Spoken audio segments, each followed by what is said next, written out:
Yes, I'm Kathie. I ran for governor on the Libertarian ticket in 2010 and 2014, and I sought the nomination this time around, and my party chose to give it to someone else. Why that might be, won't go into a lot, but approval voting. I don't approve of approval voting. If you've been one man, one vote, and you just majority rules, I would have won. But because of the gamesmanship that used is the second and third most popular, people combined their votes, and so they outvoted my people. There's politics in the Libertarian Party too?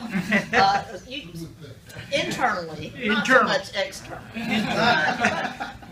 That was one factor, and there were others. For one thing, I've been somewhat at odds with my party. I've been in the party for 40 years. Started when I was quite young.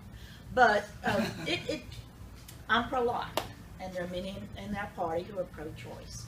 I'm for the Constitution. There are many in our party who are anarchists. I won't say most, but enough, and they are very vigorous. They're very jealous and guard their party because they got nowhere else to go. I don't mind pledging to the flag.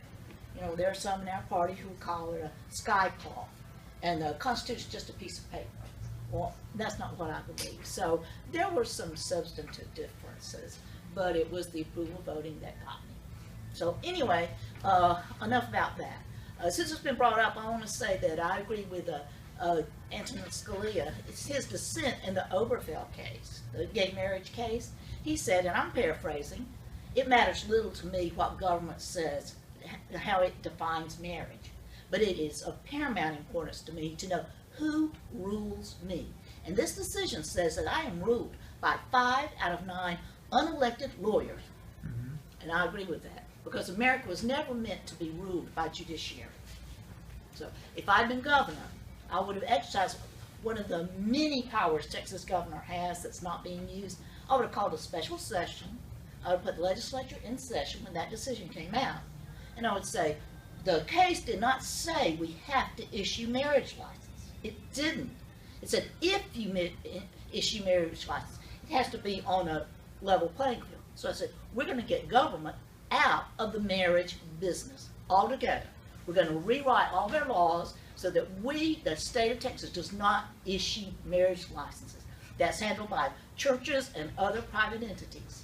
And so everybody can have their own definition of marriage, but no one can use the state government to force their decision on someone else. And I think I've long advocated for that, but the time would have been right then to get that done. And so you could set up, every county has a county clerk, and every county clerk records documents, whether it's deeds or other things. So you could have a registry where people could go and register their relationship. And so that's how you would handle that. It would be a public record. In the middle of the night when someone's in the hospital and wants to kind of say, who can make decisions for this person? If you've got your domestic partnership papers on file, they can go in there any time of night, access them and say, this person is authorized to make decisions for this other incapacitated person. So that's just one way I would do it. I'll mention something else about the judiciary. Chief Justice Roberts said in the Obamacare case, states are sovereign and independent entities. Sometimes they have to act like it. I agree with that. We need to start acting like the sovereign entity that we are, subject only to the United States Constitution. And when we all know that a law that is unconstitutional is what? Void. Null and void. So that's why I ran for governor. That's why I'm still in the game. We don't know what the future holds. Let me tell you what I'm going to do now that I have a whole lot of time on my hands. I'm a trial lawyer. I haven't been practicing. I don't have an active case.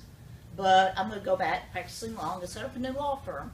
I made Tom go to night law school when he was working for Exxon, and they would pay for it with this in mind, that now we are primed to set up a boutique law firm. And I want it to be based on property rights. That's my passion. That's what I want to do. I want to represent people against government for eminent domain, for water, stealing your water in rural Texas, for civil asset forfeiture, for property taxes, against the TCEQ. We have a Texas Commission on Environmental Quality. It's an equivalent to the EPA. And it has its place. The EPA is unconstitutional. We should just not let them do business here. But the TCEQ is something that helps us protect. It's supposed to help protect our private property rights against pollution and other things. But they've been captured, just like the Railroad Commission has been captured by cronies. TCEQ has been captured by cronies. I have a friend, Graham Terrell.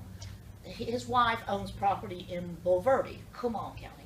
Been in their family for generations. They just run cattle on it. They live Goliad. But the TCEQ came in and gave the right to discharge treated sewerage onto their property. There was a crony building. This place is really coming up. This is in demand.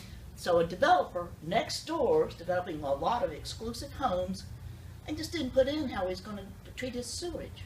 So they're just dumping it on their land. The TCEQ gave them a permit to do it. Didn't even take it through eminent domain. They got nothing for it. They wouldn't have given it. They would have fought that too. But there are outrages like that going on all over Texas. And I want to start a law firm to help these people because they don't know where to go. Nobody's really doing this type of work, taking on the state against standing up for private property owners, individuals, and others. So that's what I want to do, and I want to tie it with another group, foundation, something I'm going to do, a project called Life, Liberty, and Property. We're going to go around all over the state to have seminars and teach people what's going on, educate them, and unite to fight back against this. Because we got a swamp in Austin too, and it needs to be drained, and we need to work together. So another thing I want to do, now this is my last thing I'm going to tell you about. I'm going to start a tea party, Houston Tea Party. There is none, hadn't been for years. I don't know why that's not. And then I want to set up a coalition of tea parties in the greater Houston area so that we get together maybe once a quarter and have a big meeting. You know, the Cypress Tea Party has fared pretty well, but there are other tea parties that just, I don't know where they are. Where's the Woodlands Tea Party? Where's the Battleground Tea Party? Where's a lot of them?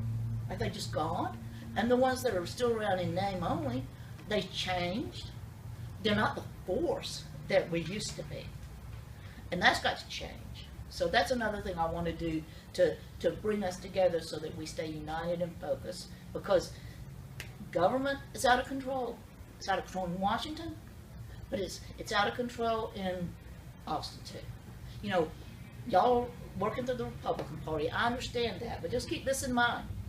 For 20 years, a quarter of a century actually, we have tested the hypothesis that you can get liberty in Texas through the Republican Party. The hypothesis has failed. For 20 years, we've had nothing but Republicans in every statewide office. They own the House, they own the Senate, super majorities at times. Yet, what do we got to show for it? Do we have more liberty than we did 20 years ago? No. We got higher taxes, higher debt, more spending, fewer property rights, fewer privacy rights, and a more out of control federal government, and nobody doing anything about it. So whatever we do, we need to keep that in mind. I say we've got to chart a new course, and I'm just trying to figure out what that course would be. So let's think about that together, where we can go united to change this, because I'm convinced, working through the broken two-party system is not going to change a thing. So if anybody has questions, I'll be glad to answer. Yes. I got a question for you. Last week I met with some representatives of the Constitution Party. They suggested they're the largest third party in the United States. Have you ever considered, since you mentioned some of the things going on in the Libertarian Party, have you ever considered that party? Well, I've been to the Constitution Party's Texas conferences for the last couple of years, and I know a lot of them, and I like them. But they're not on the ballot. I mean, ballot access is ballot access is important. You know what it takes to get on the ballot in Texas? I'll tell you, only the Libertarian Party is going to be on the ballot in 2018. That's sad. You know, we've been around I was their first Attorney General in Canada in 1982 that we had on the ballot. And that's a long time not to have made any more progress, but it just shows how much of your time and energy and resources are devoted to just getting on the ballot. It takes, to be on the ballot in 2018, it would take 47,000 signatures gathered over 75 days, from people who are, one, registered to vote in Texas, and two, did not vote in a primary or another party's convention. So that's a lot of work. And the Libertarian Party maintained ballot access in 2016 by the skin of our teeth. You have to get 5% in a statewide race. We got 5.2%. In the circumstances that will not be likely be duplicated. So it is hard, and we could end up with no party on the ballot except the Republicans and the Democrats in 2020 or some foreseeable future. I mean, that could happen. But that's not competition. So we just have to change our mindset. People have to change the way they think about it. And instead of being locked in this, well, if I vote for this one, then the Democrat might win. That's not going to happen. You know, not enough to matter. In 2016, we had, let me see, over, let's see, 100 out of 150 of our state representative races did not have a Republican and a Democrat in it. 100 out of 150. And in the state Senate races, it was about the same ratio. So there's just no competition. And that's why they don't do what they say. Republicans know what you want to hear. They tell you. They got the best pollsters money can buy. They tell you they're going to do exactly what you want, but then they don't do it because they don't have to. They don't have to care. They don't have to answer your phone calls. They don't have to show you courtesy when you go to see their offices because they know they got no competition on the ballot. So. Over the years, I voted Libertarian when I didn't understand the candidates I saw because I wanted more liberty. So I've done that. Yeah. But like you say, I was turned off when I saw a very anarchist element in the party, and they got the publicity of the party. That's right. And then I got more interested again when Ron Paul and Rand Paul became popular, and I began to understand what they were about. I got more interested again, but Rand Paul has gravitated back into the Republican Party. I This guess is getting to a question, right? So my question is this.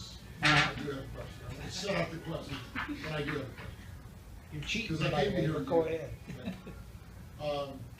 What's the Libertarian Party going to do to purge out this anarchist element? I mean, it's like, I don't get them sometimes. You can't have no government. You can't have criminals running the street, mob rule. You can't have zero government. So what's the right amount of government? And what is the party going to stand for? It can't stand for everything. It can't stand for no government. Tell me what it stands for. I never understand what it's about. You're right that element is fewer in number, but they get a lot of attention and have a lot more influence outside their numbers. I don't know what to do about it. Building a party is hard work. I read a book called Grassroots Women. It was about how the Republican Party gained ascendancy in Texas. When I came to Texas from Georgia on 7/7 of 77, it was a one-party state and it was Democrat. But about this time, it was mostly women who were sick of the corruption that a one-party state always involves. To be, in that day, everything happened at the Democratic primary. The November election was an afterthought, and if you weren't a Democrat and you didn't vote the primary, you would lose friends, you would lose business. There was some rough stuff that went on, very corrupt. And this group of women, I say it's because those primary women got sick of the corruption and all that went involved in a one-party state. And they worked to change. They didn't start a new party, because even then that was hard. But they rehabilitated the Republican Party. And you got to remember, what was the Republican Party in that day? It was the party of Reconstruction. It was the party of big business in Washington, D.C. and elitists and all that stuff. And you could get disinherited if it was known that you voted Republican back in that day. But they took it and they rebuilt it. And it was a lot of work. And you know, this is before we had the internet, before we had Facebook. You know, they had their Rolodex, they had the telephone, you know, the kaiji dial, and their tennis shoes. And they just walked and they built that party, and it took years. It took a decade or more. They had to sit out from anything that mattered because you couldn't participate in the Democrat primary. So they had no influence at all over their political lives for at least a decade. But they kept working it. And they were relentless. And then, John Tower got elected. And then George Bush got elected to Congress. We started at the top. We didn't start at the bottom, even though they called it grassroots. They got big victories in very high-profile cases, and it laid the groundwork for all else that happened. And then, for a while, we had a two-party state in Texas. And then the inevitable happened. The cronies saw what happened. They're not stupid. They picked up from the Democrat Party and went over to the Republican Party. Oh, some of them stayed, so that they're actually controlling both parties now. So now we don't have a two-party system. We have a one party. They just got two names on the ballot in two spots. So we got to do, I don't know what this answer is. Maybe every 10 years or 20 years, you just got to have a new party. Because the cronies will go in and corrupt and infiltrate whatever is making headway. But if that's what it takes, eternal vigilance and all that. It takes people willing to walk away from the Republican Party and come to the Libertarian Party conventions to be able to change the What about you getting involved with the Republican Party and the RECs? Okay, because that's what some of our groups have done, is that how many people in your group are also on the executive committee for the Republicans? All right, I'm glad you asked. People who want to raise their hands if you're involved with the Republican Party and the precinct chair. Okay, we got 2 here, we got 3, 4. Okay, we got several. As a matter of fact, we went through and we talked about if anybody knew who the precinct chair was. Nobody knew, and then so we invited precinct chairs to come. But we very much believe in trying to work within the Republican Party. That's an approach we take. Now there are other Tea parties take a different approach. Oh, we dabble in the Republican Party. When Ron Paul ran for Congress, we had a fundraiser for him in our home, and we supported him when he ran for president. Went to the 2008 state convention. But I'm convinced that the Republican Party is not where liberty is going to be. It hasn't. I mean, why haven't you seen results? I just don't see it. Friends I know who have done what you're proposing, I haven't seen any results. I think the two-party system is corrupt, and good people are in it. And so people ask, why didn't I run for governor as a Republican? I never would have made it through the primary. Like Deborah Medina never would have made it through the primary. Dwayne Stowell never would have made it through the primary. Everybody used to nominate by a convention, but it was decided for the sake of good government, they would get rid of the smoke-filled rooms and have a primary. It's public. It's open. Well, the cronies control the primaries. That seemed like a good step at the time, but in retrospect, it hasn't helped the process any. It's so expensive. It is ruinously expensive. Where do you go to get money to be competitive in a primary? The cronies. Well, then you got to dance to their tune. So that's why I say, with very few exceptions, I mean, Ted Cruz being one, you do not get liberty people out of a primary process. And so nothing changes. So that's why I wouldn't run as a Republican. The Republican Party has evolved into a party that all it does is fix broken Democratic programs. Save that for the rants. Any other questions?